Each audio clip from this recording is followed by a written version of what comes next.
Good afternoon, everyone. Let's start welcoming you here to the RFP. We're live on YouTube now. We're opening up the room.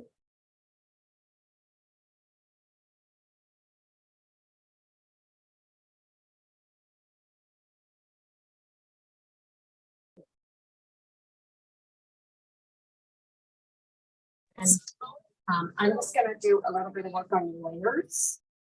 Okay, yeah. So as you come into the room, please make sure you have your mute status on. I will mute as well, not to, that way we won't pick up any unnecessary conversation. Okay. I want to start welcoming everybody here to Gov School, where we're going to be talking about the RFP today. And as you're coming into the room, it just helps to have the mute status on. It should be automatically on for those who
We can't hear. I don't know if anyone is talking.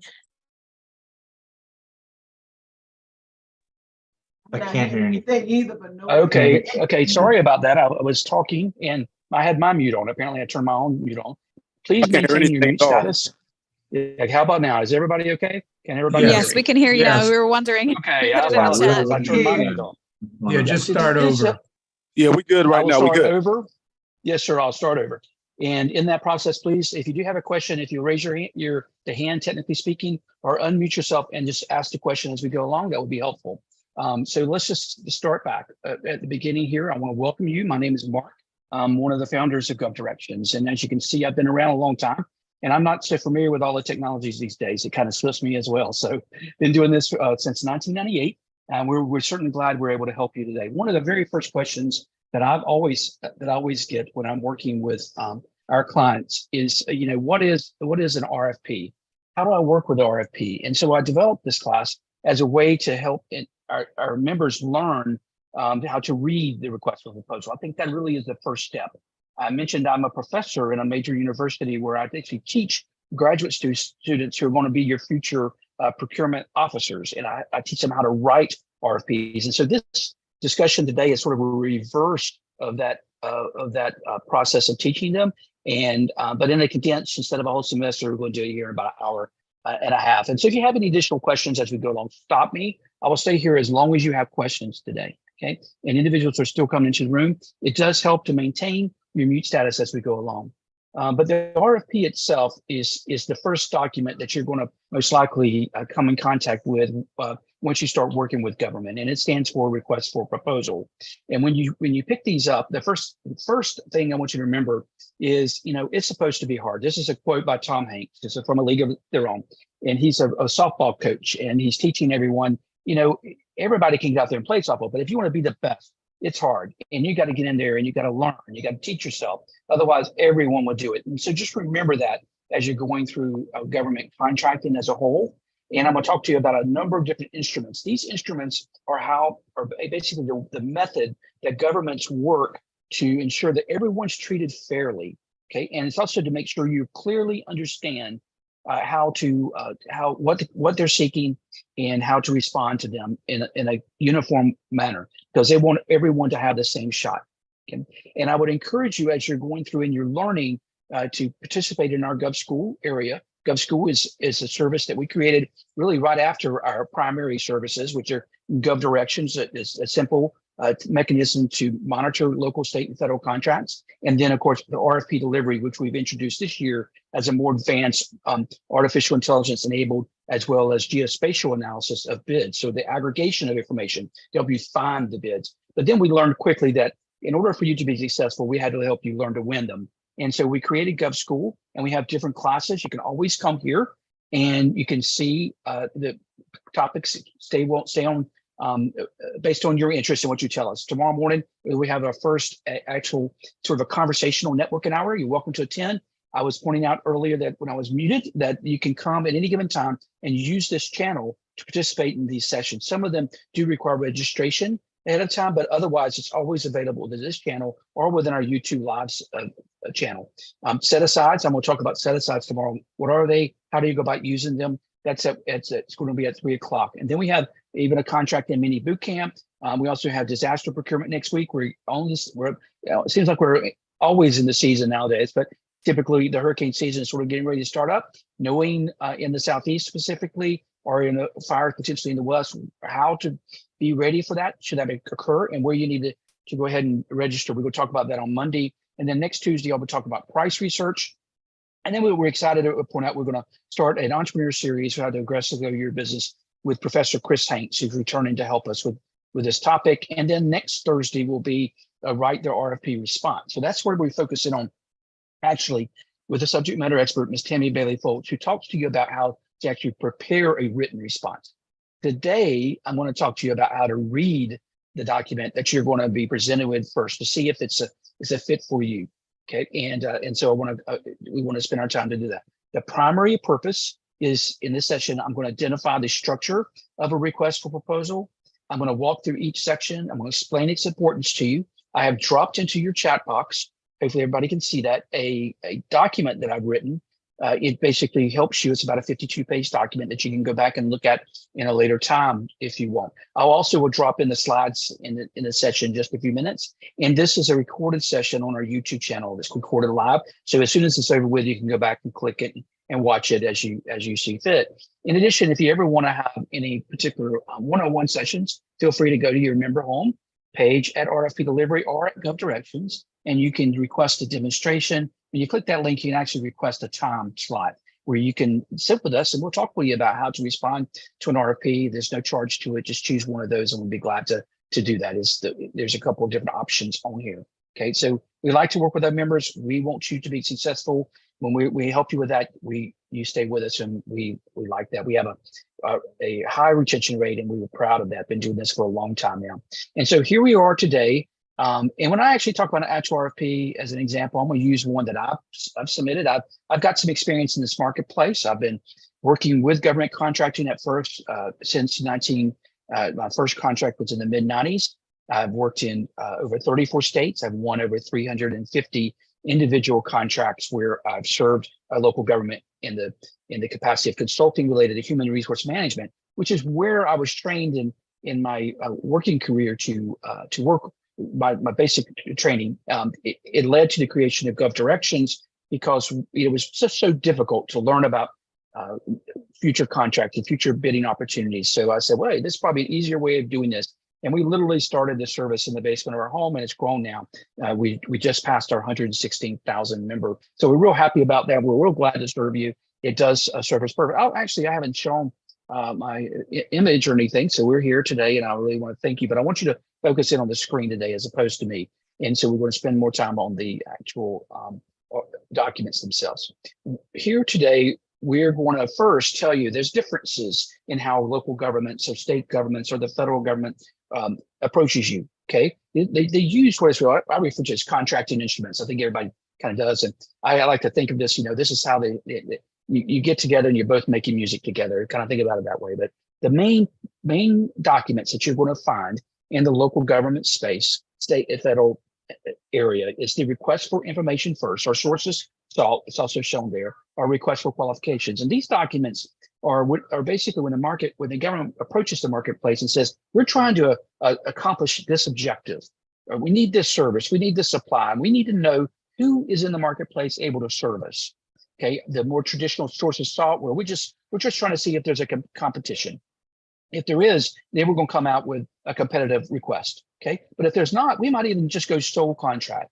So I always like to share with you when you see these types of information, even though they're not formally requesting a bid from you or a response from you, you should take an opportunity to read through it to see if it applies to you. Because oftentimes these types of instruments, these first three, can lead to straight contracts without them ever having to go into a competitive marketplace. And I just like to remind everybody, because another common question I always get is, Mark, isn't this a fixed deal? Isn't this a done?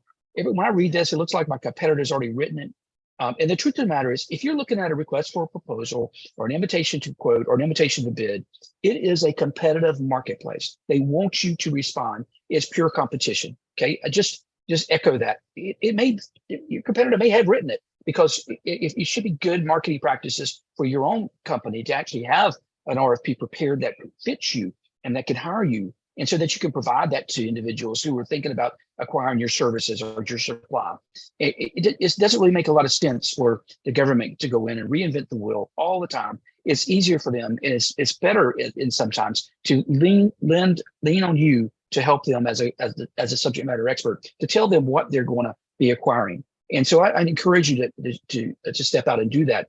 But anytime you do see those last three, it is competitive. The first three, they're trying to determine the marketplace itself and based on the area. Sometimes, that second one, there's always a very popular one. The request for qualifications typically used about governments at the beginning of a cycle, maybe their budget year or their fiscal year, or even potentially for a big project they're looking for, where they want to basically pre-qualify you before you can work with the individuals within their organization.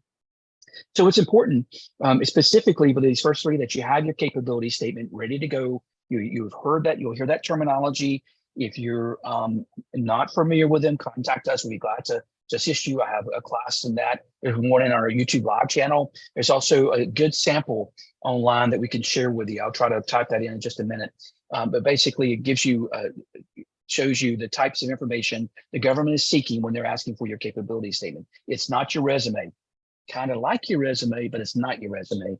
They're asking for specific qualifications in that, your core competencies, your codes that you've been assigned, your NAICS codes, NIGP commodity codes, PSE codes, your CAGE code, things like this, that helps them understand.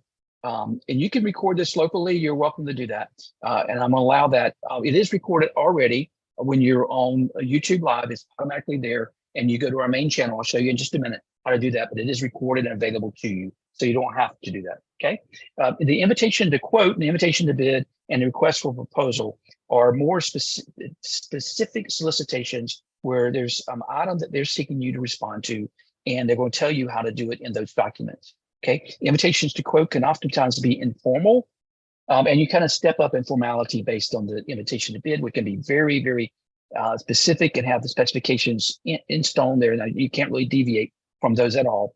And then you have your request for proposal, which is oftentimes put out there. So because you're the subject matter expert and they're looking for you to tell them or propose to them how they're to achieve their objective. And today what we're going to do is focus in on the RFP itself, the request for proposal, but I will talk about these other topics.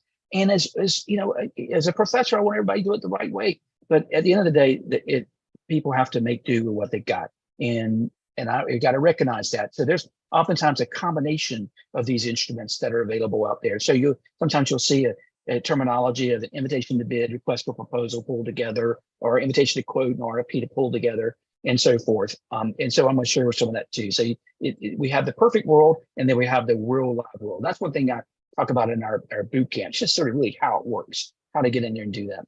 But the RFP is a formal definition, and typically the first thing you got to remember is it is a solicitation. Okay, that means they want you to respond. If you have a process where you can give them a proposal, they want you to get back to them.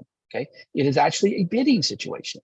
That means that they're going to put you up against somebody else, and so in order to do that, the agency is going to have to lay everything out so that they can treat you fairly, and they're going to give you they're going to tell you specific parts of it, how they're going to measure you, and you got to learn how that measurement works. Okay, because ultimately at the end of the day, they're looking to acquire a valuable asset or a valuable service. It's valuable to them.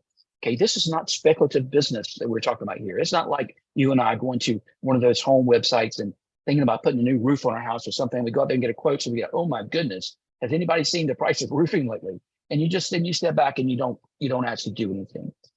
In government, whenever they issue an RFP or they issue an invitation to bid, it has gone through an elaborate decision-making process. And when you finally see it, that decision is ready to be made. Okay, there's been public hearings, there's been public debate, there's been budgeting that's been set up. They've got everybody in the community is most likely been involved in some things. Just the process of putting a new merry-go-round in a park is a big deal in a community. And it's oftentimes they only go and do that once every so often. So whenever they step forward, it's a serious business to them, and they want to reach serious suppliers, and they want you all to submit business proposals back to them. And there's going to be an evaluation where they're going to bring everybody to the table, and make sure that decision is going to be ultimately right for the entire community. And I would point out too that that in this process itself, most professional organizations will have someone. It may be a full-blown purchasing officer or a contracting officer, or it could be the city clerk. It's going to be someone who is responsible for making sure that all the rules are followed. Okay, they're going to make sure you dot the I's and cross the T's. They're not going to be the decision maker. Okay, but what they are going to be the gatekeeper, and you got to get by them first. Okay, and so whenever you're working with government contracting, my first rule of thumb is never be creative. Okay, don't go outside the box in this particular situation. Okay, the first thing you want to do is fulfill what they're asking for in the RFP or the invitation to bid or that formalized document. And someone's going to go through there basically with a check mark with a blue ink pen and say, yes, she's done this. Yes, she's done that. Yes, they've done this. And when they've got they verify that you've done all those things, then you move past to the actual decision maker. So you should only be speaking to what they're asking for and never leave anything to doubt. Okay. And I want you to learn, if you don't already know, the terminology of ABCs of technical writing. Okay. It's accuracy, brevity, and clarity. Always be accurate. Never guess. Okay. And always present to them factual information. It'll come back to bite you if not. Okay. So make sure everything you say is accurate. If you don't have an answer to a question, then tell them. Okay. Make sure you give them knowledge of that fact. Okay. Sometimes if I think they need more, I don't go and tell them they need more. I wait for that to the next step. Okay. That might be a question you might ask in a Q&A period, but not in an actual response back. Don't step out the box. Okay. And then brevity. Always be brief. Be to the point. Okay. Go back through. As I was teaching my children how to write, I always back through. Go back and through. Strike out every word you don't need. Okay. And if the sentence still works without those words, you don't need it. Okay. And so make sure you do that. You don't need 20 paragraphs when they're asking for one page or 20 sentences in a paragraph. You need to be clear and brief. Okay. And then the last one is clarity. Okay. Never leave anything for doubt. Whenever you read something, it should speak to you. You should understand it. If you don't, you should probably move along. And the same thing is going to happen on the contracting officer side. Whenever they read something, they should be able to understand it. And if they don't, they're going to move along. Okay. So make sure you're clear in your writing. And always let somebody else take a look at your proposals internally, and you'll find that there'll be a helpful mechanism. I'll give you some tips. Here, though, are the typical parts that you're going to see in any request for proposal.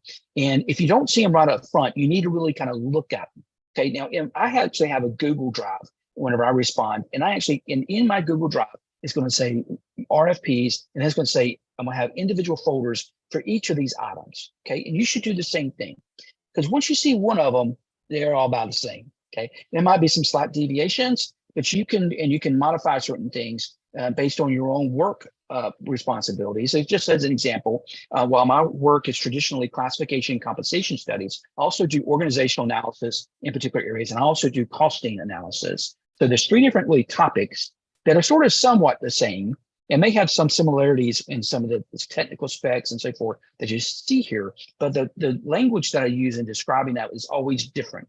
Okay, so in my folder, I'm going to have, first it's going to be called RFPs, and I'm going to have a folder called Statement of Work, and then I'm going to have individual paper documents in there for each of those, one for compensation work, one for costing analysis, and one for organizational analysis. And even potentially, I might even eventually break them up by region, because I've learned now, I do a lot of my work in the Dakotas. It's completely different than in Georgia. And it's a great place to work, and I like to work there. So the way I frame my conversation can be just a little bit different. And you may want to do some of those trees that are a little different in how you present your information. So as you're reading those, the parts of an RFP, remember to frame your organization the same way. Okay, so the first thing is the first item is the statement of work, and when you actually open up that document, let me just go back over there. You can see it. I've already pointed out this is in your chat box, and I'm going to talk about all the different parts of it. But the statement of work, one thing I like to always say to you is it should, whenever you're looking at it, it should sing a song to you. It's literally like the words to I use sometimes. The Coldplay, you're the one that I wanted to find. Okay, that statement of work, those three sentences, maybe a couple more sentences, if that the most. But when you read that, you're just going to say, "This is exactly what I do. This is exactly the one I wanted to find." That's by Coldplay. Okay, so once you start reading it, it needs to be playing in your head as you're reading through there. And if that song disappears, then you need to step away and walk away, because it's a $6 trillion marketplace. Okay, and there's opportunity for you somewhere. So don't get bogged down on something that doesn't really fit you. I'm working with a client right now in transportation, and we've been watching for a whole month and a half. Still haven't got the perfect match. It just hasn't sung that song just yet, but it's going to. It'll happen. Sometimes that's driven by the time of the year. is driven by other parts of the process, even seasonal. I just said time of year, but I meant more like budgeting, but also seasonal when work is actually being done and so forth. And so there's all kind of reasons that it may not be there right away, but it will be there eventually. But that statement of work is really the first thing that you'll read. Then you have your technical specifications. The government will come back to you and they'll tell you really what they're hoping to accomplish. And here's their objectives. Typically, these are itemized and they go through and they're listed one by one. So maybe 11, 12 items that you have to work with. The same with the list of deliverables. Okay, so but the technical specifications, these are things you have to accomplish in the goal. Okay, when you're reading through here, well, I will tell you the statement of work. If it doesn't speak to you, you need to move around long. But if there's something in the technical specs that you don't match up to specifically, that's okay. Okay, they're looking for a perfect candidate, but oftentimes it's just not going to happen. So you're the same sort of limitations you have, maybe some of your competitors will have as well. Oftentimes this is where you would step back and say, as I read the technical specs, I may need to bring somebody else at the table. This is referred to as teaming, going in, making sure you've got the right team pulled together in order to present a winning proposal. Okay, and so when you read through those, they should speak to you.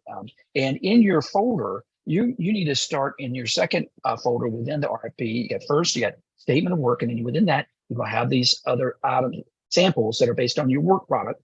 And then in the next folder, you have technical specs. I keep a running list of items that I see from the government when they're asking for my services. So I can always come back to it later and learn more if I need to. This is the part where I tell our members, the first thing you do is when you pull down a RFP that kind of attracts you, you read through it and you see what you know. Okay. And that's the good part. And then the fun part is just what you don't know. And so when you start reading through, I don't understand this, because every day I've been doing this for a long time. I still come across things I don't understand. I set that aside and then go back and focus my attention on that part of it.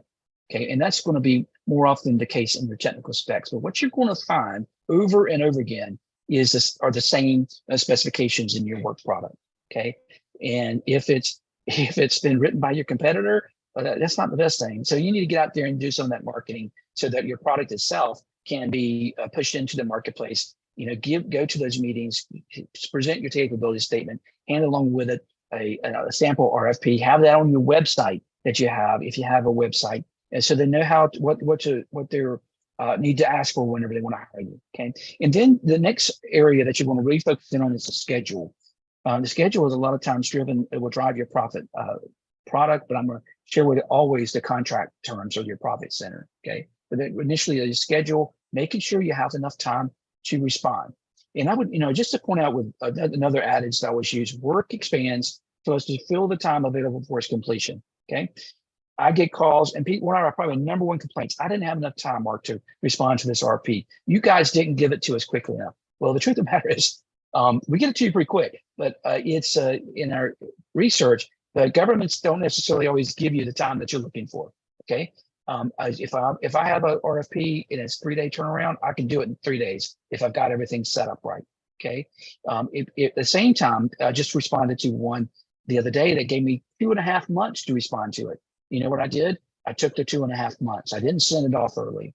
Okay. And so when the schedule, make sure you're following that. If they got a pre-qualification meeting, a pre-bid meeting, if they've got particular steps with Q&A, you don't need to be sending it off early, your response, until you get to the time frame. Don't wait till the last minute, especially nowadays with technology, even though you can, and you might be able to upload it in a few minutes. But I have seen over and over again problems with third-party systems not working correctly, or you not have to register and you have to wait a few minutes or wait a day or wait 2 days. I'm dealing with AWS right now. They said they would get back to me in 3 days. I'm like, give me a break. 3 days is a lifetime. And so you got to watch these kind of things and be aware of that. Now that's one part of the schedule. The other part of the schedule is the schedule of work completion. So they're going to give you the technical specs. They're going to give you their statement of work, and then they're going to actually give you your deliverables and say, here, at day one, you got to sign off the contract and we won't give you a check of this amount of money. And then in 20 days or 30 days or 3 months out, you got to have your second part. Or even maybe at that point, you drop shipment of the product and then we give you a rest. So that oftentimes that schedule will drive your response back to them as well as your pricing structure. because if I have to wait for 90 days to get paid on something, then I'm going to have to factor that in and factor that up, and everybody else is going to have to do that too. You don't want to go in. You don't want to go in there with a proposition that loses money. Governments don't want you to lose money. Governments just don't work as fast as you work. It's just a natural process that they've got to have some time to think about things, and you got to have to understand that. So the pricing structure is going to be a little bit different, and so you may want to build your price analysis back to them based on some of those deliverables there. And of course, your contract terms and conditions. Oh, I would point out to you on the list of deliverables, once again, almost always in an ordered process. And so whenever time you see an ordered process where they're listing it 1 through 10 or A through Z, don't ignore that. Respond back to them using the same order process. Don't make them go hunting for your information. That's not a good strategy. In fact, I would go for say that's a losing strategy. Don't do it. Okay. So if they ask you 1 through 10, I respond back 1 through 10 in exact same way. And that way, the person who's checking off the information and they're just checking, then they can really get that check mark, and you've got a winning strategy to start with. And you'll find too, the measurement of evaluation I'll get to in just a second, but oftentimes your ability to follow instructions is a very high number. It's most often more so than the price. They want to know that they can work with somebody who understands how to get business done. Okay. And they want you to be successful, but at the end of the day, the reason why they want you to be successful is because they get to look good as well. The last person who wants to be embarrassed is the person who first passed you through the gate so you can come in and talk to an individual. And the next one is the one who actually makes the decision and recommends you to a board. They would certainly rather you charge them more than to get in there and not be able to do something. And then they have to go back and say, well, this client here, this company here, they weren't able to fulfill because they didn't come in with the right price. And not only that, the worst thing is to come in with a change order. That just makes everybody look bad. And it's not something that you want to do. You don't get away with too many of those. It can happen. That happened to a lot of us during COVID, but during the first part of COVID. But nowadays, it's just something that's frowned upon. You should have the means to come in there and look at the tech, look at the schedule, and they come up with your list of deliverables and the contract terms that they're asking for, and meet those. And just as a quick reminder, everyone knows the contract is the measure of success for a government it's a business or government. It's where your profit center's at. They're not going to budge from that contract. That's why a lot of people are up in arms right now about regardless of the politics of the deficit and extending the debt ceiling. We all have contracts with government, and the contract has to be fulfilled. We're expecting that. And so if the government shuts down and they're not able to pay us and so forth, that creates a burden, because of all things, the government, they don't really expect us to move, but we can't expect them to move. And so when you look at that term and you look at those conditions, you need to make sure that you can live with them. If you can't live with them, you need to move on, because they're not going to change them. Okay, it just doesn't happen. And you'll learn that they're not very global in their thought process. That's because they're dealing with city attorneys, states attorneys, and others who just don't. They set these up and they're there for good. Okay, so know that going into it. The format of a proposal. This is the best thing about working with government. They're going to actually tell you exactly how to respond to them. Okay, there's no guesswork, and they're going to tell you how many pages. They're going to tell you how to the format. They're going to tell you how to address them, how to put the information. They give you everything you're going to need. They're going to lay it out. And so therefore, the most difficult part of that is for you to follow the instructions. Okay. If they tell you to sign every page, you need to sign every page. Had a client, $2 million project, lost it because internally they prepared it. They sent it up to the CEO for signature, and he signed the last page, but failed to sign the pages in between. Their contract wasn't accepted. They would have won. $2 million loss because of some simple process like that. And so be aware of that. So the format of the proposal is very important. Write that down first whenever you're doing your preparation, and make sure you fulfill that. A lot of times, they want 10 bound copies. Okay, you need to have 10 bound copies. Technology is such today that we can send things by email. Sometimes they want you to do an email and a PDF, and so there's just all kinds of different methods. So make sure you mark those down. And in my folder, all of these here, I'm going to have sample contracts. I'm going to have sample deliverables that are met. I'm going to have sample schedules, and I'm going to learn how I work myself. I typically work on a 4 to 6 month schedule, and that's how I price my business back. So if somebody wants me to come in and do something in a 2 month, I'm either going to walk away from it or I'm going to have to increase my price significantly because that's too much of compressed in that process, and you don't want to have that happen. And then as in the proposal itself, they're going to always ask you to come back and give them your qualification and experience. This is always tricky, or at least people think it's tricky. I don't want it to be tricky when you leave here today. Okay, because qualification and experience can be looked at in a couple different ways. Okay, first, it's your basic, they're going to ask you some information about your company. Okay, now a lot of us, we have been doing business for 10, 15 years. I mean, I did work for 10 years before I started Gov Directions. And when I did, it was my Gov Directions was brand new, but I've been working in government contracting by that point for 10 years. So that's my qualification. I can speak to that. It doesn't have to be just that time that you're in your individual company. It could have been when you served as a subcontractor. I was talking with a nice client this morning, and I think she said she was 75. And so she has been working as a subcontractor on a project for years. And now they're going to go back out and hire somebody else, a new contractor. The other contractor's getting out of the business. And so they've encouraged her to come back, form her own company. So she set up a company name, tax ID number, things like this. And she's going to bid. She, of course, has had years and years and years of experience and qualifications. It just because her current company doesn't have any contract, it's okay. And so you got to be able to sell yourself. When I first started out, it took me a year to get my first contract. I won one in Vermont, and there I did the work. I'm from Georgia. It had to do a lot of different ways, but one of them was my pricing was very strategic. But at the same time, I also went in there and focused in on other what I call indicators of success. So you're looking for those indicators within your documents, and you're trying to make sure the qualifications you send it back to them and your experience fulfill those indicators. And only you know what those are. Okay, so you have to really kind of lay those out. In addition, in your folder here, you're going to have different structures. So some of us have got some experience. I now have 350 plus contracts I've won. And so if I'm building in Tennessee, for example, I might want to just mention Tennessee contracts, or I might want to just mention counties of the same size or cities of the same size. These are basically some of the indicators that I work with in my process.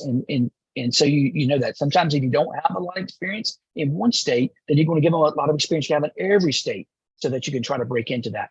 Another question I will routinely get is, can I work in other states as a small business? Of course you can. That's not something. Sometimes you may have some restrictions based on licensing to say you have to be a licensed plumber in a state. So you have to work through some of those requirements. But in general, business nowadays is done even globally. So you have that. And then you're going to see the cost breakdown. They're going to tell you how to cost things. And so you need to be prepared in different methods. So sometimes mine's cost by the number of employees. Sometimes it's a fixed rate. Sometimes it's a fixed rate plus. And so I'm going to have different processes that I have. And not only that, I'm going to monitor what my competition is bidding. And you can do that through, I can teach you that in a price research class, but it's easily available. It's not that difficult. You can go to service sources like usaspending.gov. All of this information completely free. You don't need to be paying for that. You can, if you want somebody to do the research for you, it's a little different. But going in there and pulling that data, but then have that cost for your comparative purposes so that you know where you need to be at. Now, I typically bid in the 75th percentile. I want to be near the top, but not the top of the grouping. This doesn't mean I bid 75% of the amount everybody else does. It means I bid higher than the mean, but not quite at the top. Okay. When I first started, I had to be in the bottom group there. I had to be in the bottom 25%, not 25% of what everybody else is bidding, but in the grouping of those the actual winners in the mean, I was coming in a little lower than they were. Okay, and that helped me get my footing. Okay, so these are strategies that you can do. Price analysis is very important, but just as important in that process is performance analysis. And I always refer it as going in performance research in general. So price is just a part of that. And so when you're looking at costing, you're also looking at the other factors that the government is listing in their evaluation criteria. And so if 30% is past experience, and then 10% is cost, I'm not going to so worry about cost if I've got a high level experience, because I'm going to get traded higher, okay, in that area. And so I can have a little bit higher cost and get the same point analysis, point scale.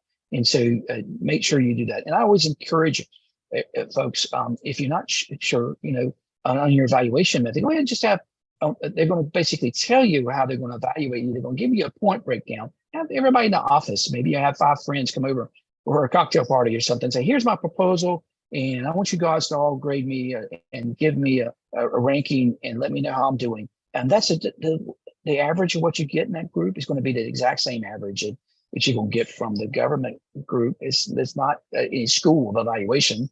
I mean, I teach this a little bit in class, but as I do that, I always come back and I say, there's a famous guy out there. His name is Professor Ronald Coase, and Professor Coase came up with a theory of the firm, or the Coase theorem, as it's referred to as. And in his process, he says, when humans are making decisions, sometimes they don't necessarily make the best decision. And the question from the audience was, why is that the case? And just in a little quip that's sort of famous, and he did it in a funny way, is he said, humans are stupid. And so they don't always make decisions based on logic. And so you realize very quickly that a lot of it's just emotion and social costs that are associated with it, a decision. So you in that sort of analysis, and so it's not pure. It's more of a traditional social science. You could come in there and get the same sort of evaluation in any kind of sample size if you do. So I always tell you to go out there and do that. Sorry, I don't want to get too much in theory there, but it's just the fact, okay? So that you get in there and play that. So here are your typical parts. And so sometimes they just present themselves. If a student take my class, it's going to be actually set out just like this. Others come in and learn from everybody else, and they do it in a hodgepodge sort of way. But all of these details are going to be in that RFP. And there could be some additional parts. For example, a lot of times there's specific legislative requirements in particular states. You might have to get some certifications. I think there's a big, now it's all trending today, E-Verify, for example, in Georgia, we have to have that. If you go into some places, that SAVE certificate, you got to, these are kind of items that are added on based on local flavor, as I kind of call it, but they're there as well. But these are the main part. These are the typical parts. And so remember that. So the first thing when you leave here is the song has to be sung. You're the one that I wanted to find when we first started to read it. It's got to be in the background. Remember that. I'm serious about that, because you don't want to be wasting your time on these RFPs that are just not, there's just too many of them. We had 5,000 different calls for bids and proposals today alone. And it's every day on average. It's going to be 1.5 million plus this year. There's a lot of business. You don't want to bog down on the ones that are not of interest to you. Work expands. So just know that you got to get ready so that you can respond in 3 days, or if you got 30 days, 60 days, take the entire time. Don't rush. Okay. There's too much possibility of mischief and to send it to them too soon. And just know that. And nowadays things are becoming more secure. Maybe with blockchain, we're going to be able to address some of the security issues, but it's still out there, and you want to make sure your information is not out everywhere. As you're going through any of these, I want to give you some tips that I've learned. Okay. So first, always read the entire proposal. Okay. You're going to start off with a statement of work. And at any time that song stops singing, you're going to step away and walk away.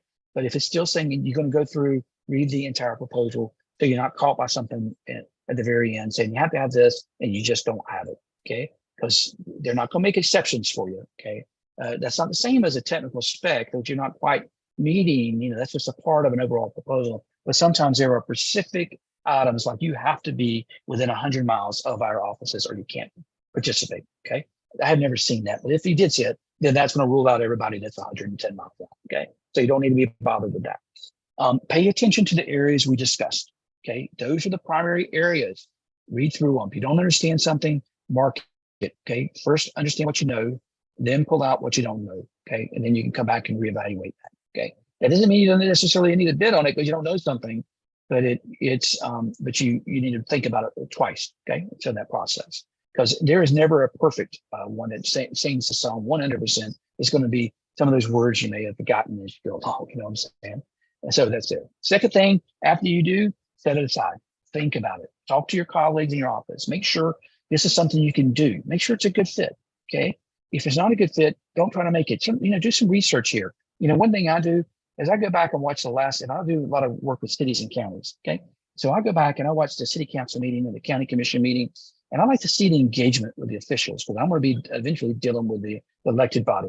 And if they don't get along, if everything's a 5-4 decision or a 4-3, or they're fighting back and forth, I don't want to work with that community. It's just not going to be beneficial to me, and it's going to it's going to take a lot more. I can guarantee you it's going to take you a lot more work, and you're not going to be happy at the end of the day. So I just go ahead and write those off. Okay. And so it's just small things like that. You got to make sure you're a good fit as well. Don't just take the work to take the work. Okay. And then sit down and complete the proposal. Try to write your proposal really in one day, and you'll find at least a big part of it. A lot of this is going to have, you've got your folder set up. You're just going to be clipping and pasting, put it in, and then you're going to sort of assemble it together and making sure that it answers the right question. And for goodness sakes, don't put the wrong agency's name in there. And just do what I did the other day. I misspelled the person's first name. Oh my goodness. And then it bothered me, but it had no long-term bearing, I don't think. But just small things like that. Make sure you go through and you edit it and do it right, and have somebody take a look over, and then submit it off. And then just wait. Okay. They'll give you typically some time frames and how they're going to make some decisions. But I've sent one off a month and a half ago, still haven't heard anything. I haven't given up. Okay. Because I haven't been told no yet. They haven't made a decision. So just be aware of that. Sometimes you'll learn that you won a bid from the city council meeting. I do that frequently. In fact, I can show that. I showed that in one of my classes, how I was measured and how they went about evaluating my proposal. And one that I actually got the high score on, but I should have won, but I did not win because of some of those social concerns that happened and some things that just not logical. And always know that the only source of knowledge, is my favorite quote of all time, is experience. By Professor Einstein said this. You got to get in there and you got to learn. Okay. And so let's just go out there and do that, because I'm a big believer in experiential learning. So when you come into RFP delivery specifically, just as a reminder, this is our newest searching mechanism that is out there. If you're currently using govdirections.com, it still works. It's still fine. But we, as we were implementing these new technologies, we were told over and over that we didn't want anyone to anything messed up at all. We like what we're using there. So we came in, created a whole new, everything at GovDirections is in RFP delivery. And so you have state, local, and federal. And the good news is that as time has passed, we've actually become more global and international. So you can see active listings across the world now. And we're going down to the office level due to geospatial analysis. So, I thought this one was misplaced, but there's actually a military base there in the middle of the Atlantic. And so we're going down to the office level where you can drill in and find particular projects. In the industry that I actually work in, and you're going to go into your portal just a little bit different. I'll show you how to use it here too. But if I was going into human resource studies, and I can actually go in and search as well, I could see all the ones that are active. And I think I mentioned that I really do like to work with in the Northwest. Let's see here, human resource benefit, promotion process, period. So I'm looking at all of these, and I can come in and see it. And just remember, though, you can come in and do other types of searches. For example, keyword functionality and your filters. And these are powerful tools that allow you to monitor what's happening. Just as a quick reminder, anytime you set up a filter, you can come in and you can set it up by category. Okay. And you can come in and very quickly find that RFP. And then when you save it, it then applies it. Okay. And serves your interest. But here you can come in and then you can actually look at the filters that you saved already previously. You don't have to redo them all the time. It's also an elaborate Boolean search string technique. So I can come in and I can do compensation, for example, and this means both words have to appear. Okay. If I wanted words classification, I have to type those first. I can also do the conjunction of or, okay, meaning expansive, okay, and is limiting, and not means that word can't appear, okay.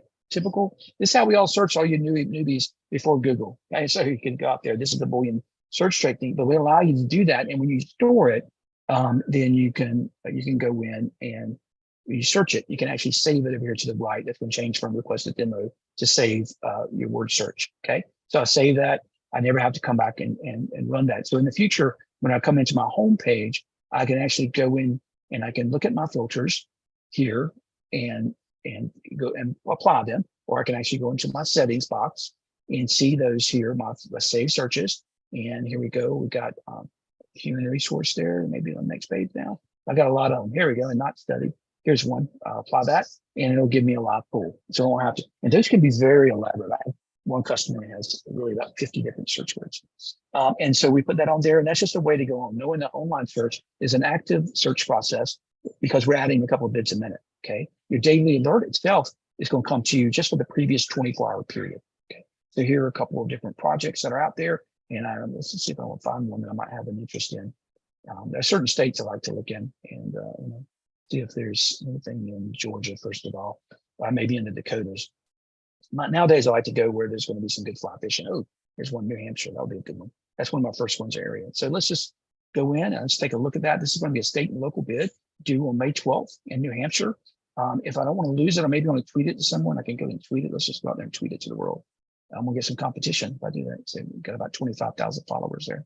So here we go. It's out there now. Everybody's watching it. Okay, it's going to be learning about this particular project. If I wanted to go in and read some more, I can. And I can also email that around if I need to. There, I'm going to Goffstown, small town there in New Hampshire. Great project. I like to work with medium-sized communities. So my indicators of success already, first of all, is in an area that I've worked before, New Hampshire. Second is in a small to medium-sized town. I like to work in population statistics between 5 and 50,000 population. And other things is anytime you're in New Hampshire, you can go fly fishing. That's a third indicator of success. I do better in those type projects. So looking there, seeing some details. It's due May 12th. Here, phone number and so forth. I can always save it as a PDF and I can email it around the office. I can also put it in my save folder here. This is called capturing the bid, so you don't lose it. And in Gov Directions, we've been around, so we got some 5 million plus records, past bids. If you store it there, you can keep it there as long as you like. In our front system, you only need to know in active listings. If you're looking at other services, some of these may still be. Just know that's a big differentiator. Once you get past page 1 or page 2, you're not looking at expired bids with us. We're looking at all active bids, all 50,000. Okay, if I'm ready to go though, I'll step away. I go to the external link. At this point in time, you're working directly with this government. Okay, they want to work with you. Here is the bid itself. If you got questions, if I have questions about the RFP, I'm going to contact who they tell me to. Here's the answers to some of those questions. Okay, I'm going to download that RFP. Here it is, and it's there. Now, Gov Direction steps away, or RFP delivery, we step away. This is there's no additional fees, no finder's fees, no expenses. We're not going to try to hoodwink you and get you to pay $25 or $9 to download from this particular agency. That's kind of silly if you ask me. And I'm not a big fan of those kind of systems. So, stay away from most of this. Always have free ways to download. So go ahead and try to choose the free, or you can reach into. If you ever have an issue though with our service, you give us a call and we'll help you. We don't walk away from you. We don't abandon you. We're just stepping out of the way on the actual bid, because they want you contacting Derek Horn to ask any particular questions. Okay. The government wants to work with you at this point. Okay. And so as I went through here, this is some more about, they're going to tell me a little bit about the government itself. I'm going to start picking up on items. They do have a board that I'm most likely will have to address. So I may want to go out there and watch them. It's going to be recorded these days, making sure they're all in agreement and, just everything's hunky dory. I'm also working with the library here. Okay. And then last time they did a project, that's also an indicator. Okay, and for me, and so these are items I'm picking up on, and going through and looking at the general scope of work. Okay, and project requirements. You notice they didn't have a pure scope of work here. Okay, they're not really calling this these specs, but this is the same thing. Okay, you'll see some of the differential language use, but here they're itemizing it for me. Now, why would I need to reorder it for them? Okay, I don't want to do that. Okay, I'm going to speak to each one of these. And whenever when I'm writing my response back, I'm going to say, yes, I will identify and meet with town stakeholders, groups that will include, but not limited to. I'm going to use the same language. They've already went through a process of choosing a language that meets what they need. Why would I want to need to go out and use 5 different words? Just use the same language. It makes sense. If they're calling themselves a town, don't call them a city, for example.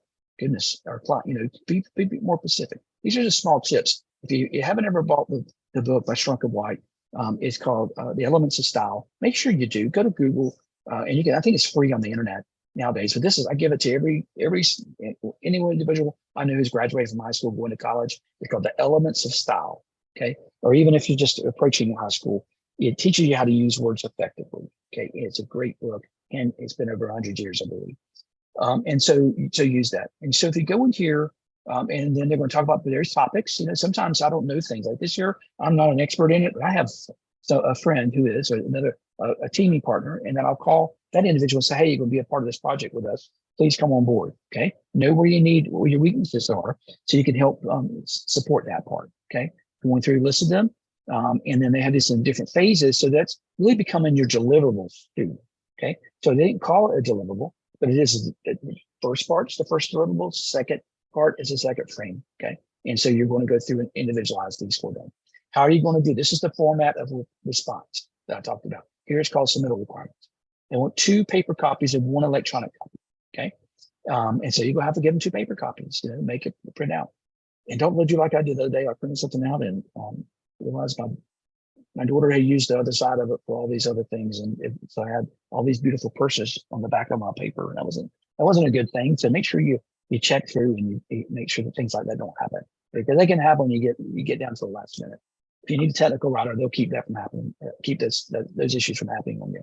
Listen to them here, okay? Who you can ask questions to. For goodness sake, don't call the mayor, okay? If they tell you to call the town administrator, you need to call that person. Don't call anybody else. That's going to get yourself, you're going to be ruled out, okay? And it's no later than this time. So don't call them at 5 o'clock. If you got the wrong time zone, you messed up. You didn't pay attention. You didn't read the rules, okay? So don't do that. And then they've got some questions. They've already posted them online. I'm really not a big believer in questions. I don't really answer a lot of them. They should state what they want to state in the RFP itself. And that's what I focus in on. But I do go back and read the actual questions, and here they were, okay, later on. So I'm giving myself and see what other individuals have asked, because you know what? I can oftentimes pick out who my competition is that is responding. I'll get to know them a little bit, okay? And that'll help me in that process, okay? We're going back into the RFP itself and seeing through here, this one here is only 12 pages. It looks like 5 of 12, nothing difficult, laid out very well, easy to read, easy to understand. Here, they will want you to make sure you send this via mail or hand delivery. For goodness sake, I'm going to make sure it's not by USPS. I'm going to send it with a hand courier of some sort, the big guys, FedEx or whatever. It's going to be there day early. If they say they want it there by 1 o'clock on May 12th, I'm not going to, risk not getting it there. So I'm gonna get it there on Thursday or even late Wednesday. Okay. I'm not gonna be going in there and finding it. It's just too much. Unless I live close by. I hand delivered those types of forms frequently and get them timestamped when we do that. They all good news here. They telling me how they're gonna select me. Okay. So here they are. So I already know what whenever I teach this the class, the first question I always get from students is, what's the grading matrix? Where are you gonna get? How do I get an A? Okay. And I'm like, stop thinking so much about A, think about winning, learning, okay? And so here it's saying, like, think about winning the contract, okay? And what's going to take. So the first thing to tell you, your qualifications, okay? That's important. Experience. That's kind of the same thing, the qualifications and experience. Qualifications, again, of all the subcontractors. So the top 3 items are qualifications and experience, okay? And so they didn't say how long has your firm been in existence. They just say experience of the firm and individuals, okay? And so they're expecting, if you're new, you can explain over time, you can talk to it in that capacity. And if I was to speak to this, I'd say I had 34 years. Actually, I probably wouldn't go 34 years. I'd say I had over 25 years experience. You don't want to date yourself either. So be aware of that when you kind of making responses back, okay? You're understanding the scope. Oftentimes that's just restating the scope, okay? Making sure that you've got, and you spoke to, they want to know that you've read what they've asked for. What's your approach? This is where you get to be somewhat creative. This is your method, and you should have a method written out, most likely in a 1-page document, talking about how you approach the work, okay? And you can have that so you can frame it different ways. That should be one of the folders that you prepare in Google Drive. If you don't have a Google Drive set up, we do that for you. I'll be glad to set it up for you. There's a cost to that, but we get it set up for you, get it ready to go, reach out to us.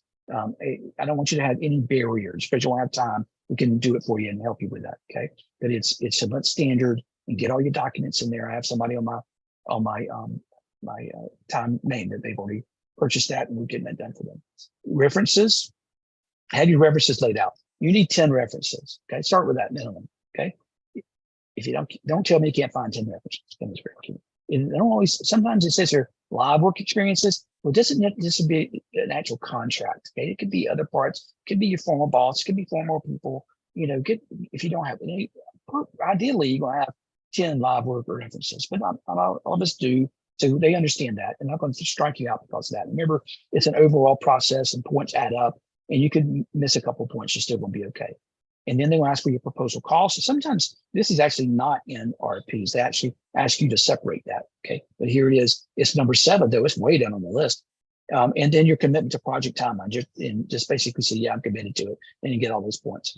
And then another criteria that they determine to be appropriate, which is basically that social mechanism that I told you about earlier that kind of defies logic sometimes. And this could range from anything that you've been to New Hampshire before or maybe that you, that you knew the former mayor or something like that. And these are the things that kind of, you can't always control in that process. And then always, they're always going to take the outs if they have it. They're going to tell you, if they don't get the money, if the council doesn't appropriate it, something like that, then they're not going to be able to go through with it. This is always written in there. It's I've only seen it even put in places at one time during COVID. And even during COVID, it was, in the first part of COVID, it was delayed, the project that I was working on. We did push up the cost later on, but it was delayed. Okay. And they took advantage of that. So we all had to work with that.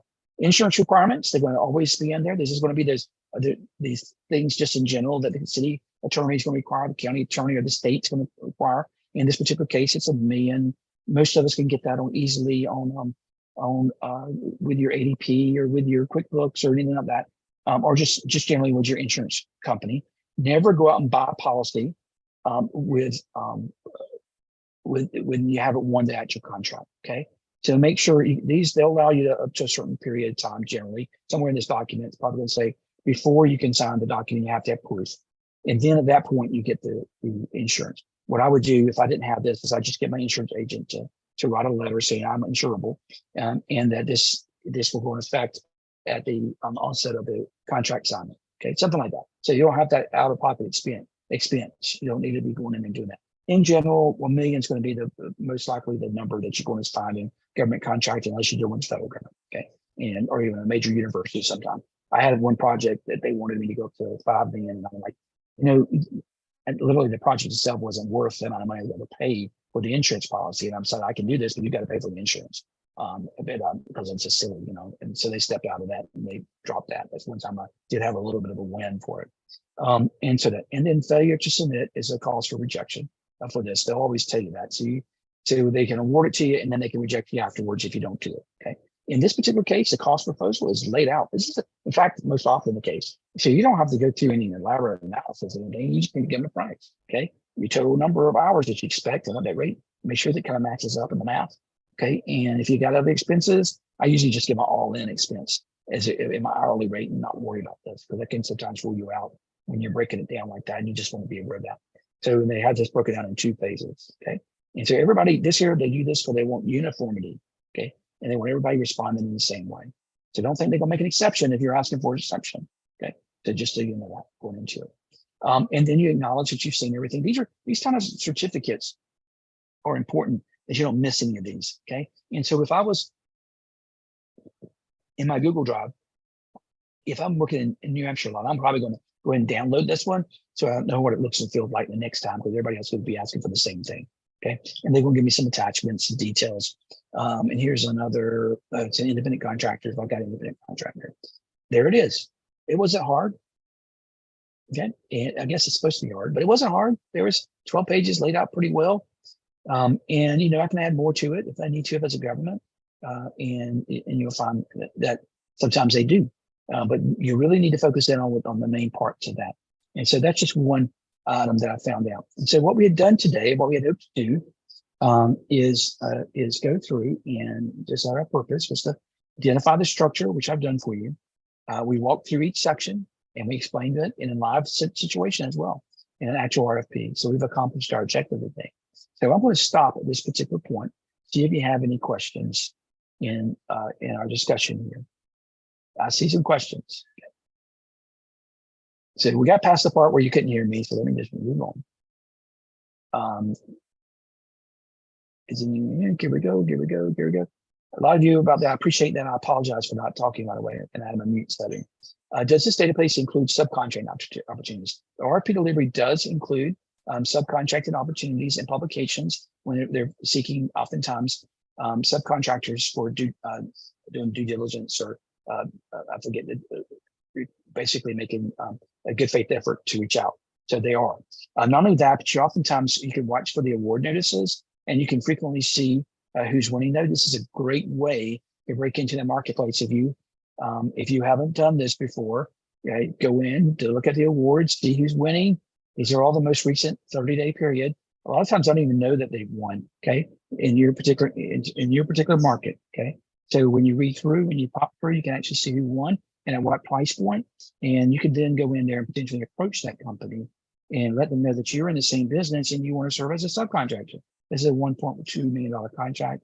At certain levels, these governments require, these agents, contractors are required to have a small business participation. And just because they can't use you on this one doesn't mean they can't use in the future. So it's a good way. Your capability statement is critical at this stage. Make sure you have that ready to go before you approach somebody in that way.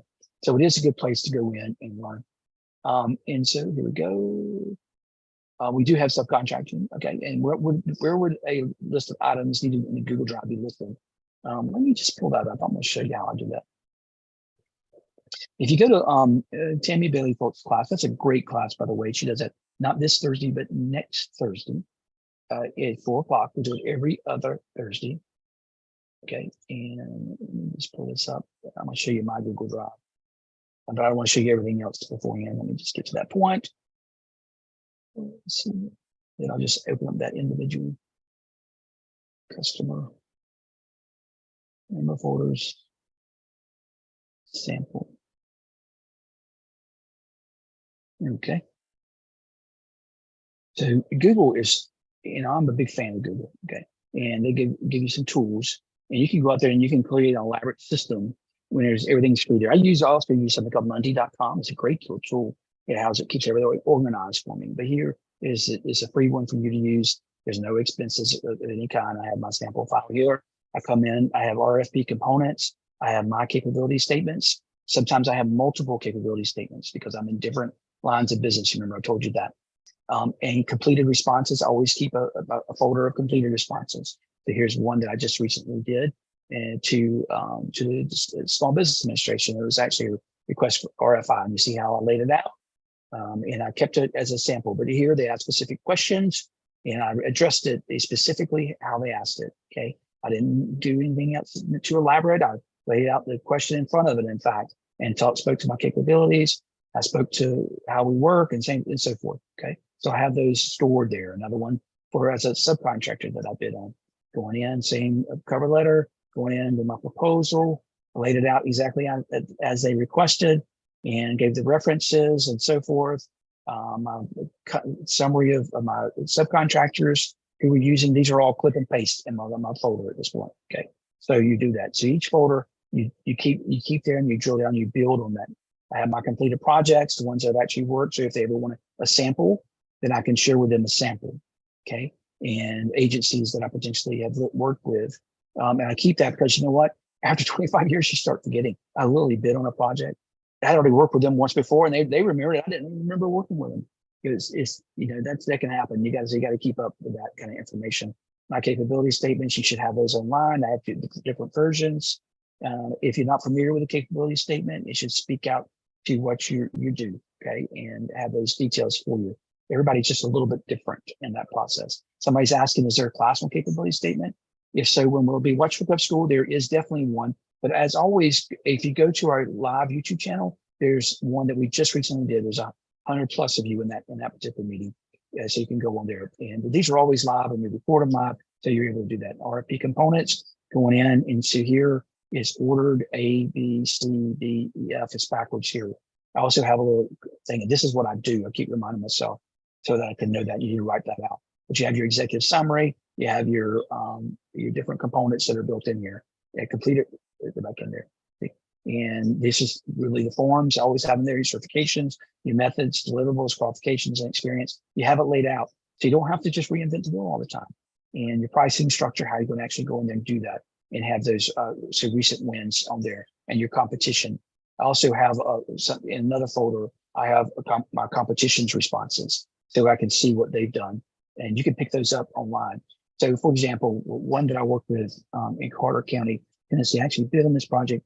I didn't win it. And when I went in there and started doing my research, I went into it, and you can go in and you can watch committee minutes and so forth. In this particular case here, I was working with a finance committee. So you can go in there and see everything's recorded. Okay. And I was able to go back in and take a look at the discussion where I was at. And here's the one to see what was discussed and different parts of it. And they talked about it. Here I am right here. I talked about it, Mr. Knowles. And I went in, and eventually I did not win this particular project. I knew why. I actually kind of knew when I was leaving. But I went out, and they actually had the score here. And I was able to go back and see how it scored. And even though the names are darked out, I was able to tell this is my bid because that's my price. And then I looked at the others, and you can see the different scoring methods and how people scored us and who's the best. And I actually came out with the highest points, but then there's some scratch throughs because there was a social tag mechanism that was locally. Somebody knew somebody on the board and somebody had been sick and so forth. It was sort of, if you're in sales and you understand how they work sometimes. And I did see their proposals that they had, and I was able to pull that, and I kept that information. So this is research that's readily available to you. You just got to get out there and do it. It's supposed to be hard. Okay. Where's a good place to create a business plan for a procurement company? The truth of the matter is, I spoke to this earlier at Gov School, and Professor Chris Hanks is coming to be with us. And Professor Hanks is going to start in mid-May on this particular series. And I encourage you, if you have an interest, to sign up with it. It has to do with how to grow your business. And he's a professor who spoke at, let me see if I got his credentials up here. But he's going to walk through as an entrepreneur, and everyone really likes working with him. Entrepreneurship. But he started the entrepreneurship program at 3 major universities, including the University of Georgia, and where I actually teach as well. And so I brought him in to speak. And most recently at Kennesaw State, he has a private company that works with larger companies, but he can come in and work with, I believe there's going to be 24 companies that can participate in this, or individuals. And he's going to go through that process of really what it takes to be an entrepreneur and how to build your business successfully in this market space. And he's going to come and do that for us with 4 different series, 2-hour sessions each. And I just can't go on and on how people really like this. I like his process of doing that. So that's coming up. If you have an interest in participating in that, please let us know. Capability statement. I don't have one specifically on capability statements today, but this one tomorrow morning at 10, Dr. Cynthia Harper, who is our subject matter expert on capability statements, she is going to come with us, and she's going to talk to us about just in general about marketing and branding and contracting. Here's Cynthia, and as you can see, she really is a great resource, and she's come through. But if you go to our YouTube live channel, then you can actually and you can get to that through our system. If you go out to your homepage and you go in and you actually choose the YouTube logo, it'll pop through and it'll go to the session. May get some echo here because we're still live on YouTube now, and so your show is playing right now. But you can go into the actual videos. This one here is about capability statements. We did that last week. It was about an hour and 43 minutes, where she teaches you how to do it yourself. And then we, of course, provide that service to our members. If you have an interest in doing that, give us a call. You can ask Dale. And if you call in and talk to Dale and tell her that you're interested, she'll give you $100 off the rate. It's usually $500, but it's $400 for someone to actually prepare it for you and lay it out for you. We also make that available to anyone who purchases an annual subscription with us. So if you have an interest in that, switch to an annual subscription, you'll get it free. Okay. And we do that because when you invest in yourself, we know you're going to stay long term. We really do. And you'll be with us for a good long time. Some companies have been with us since 1998. So we appreciate that. We value our membership. Any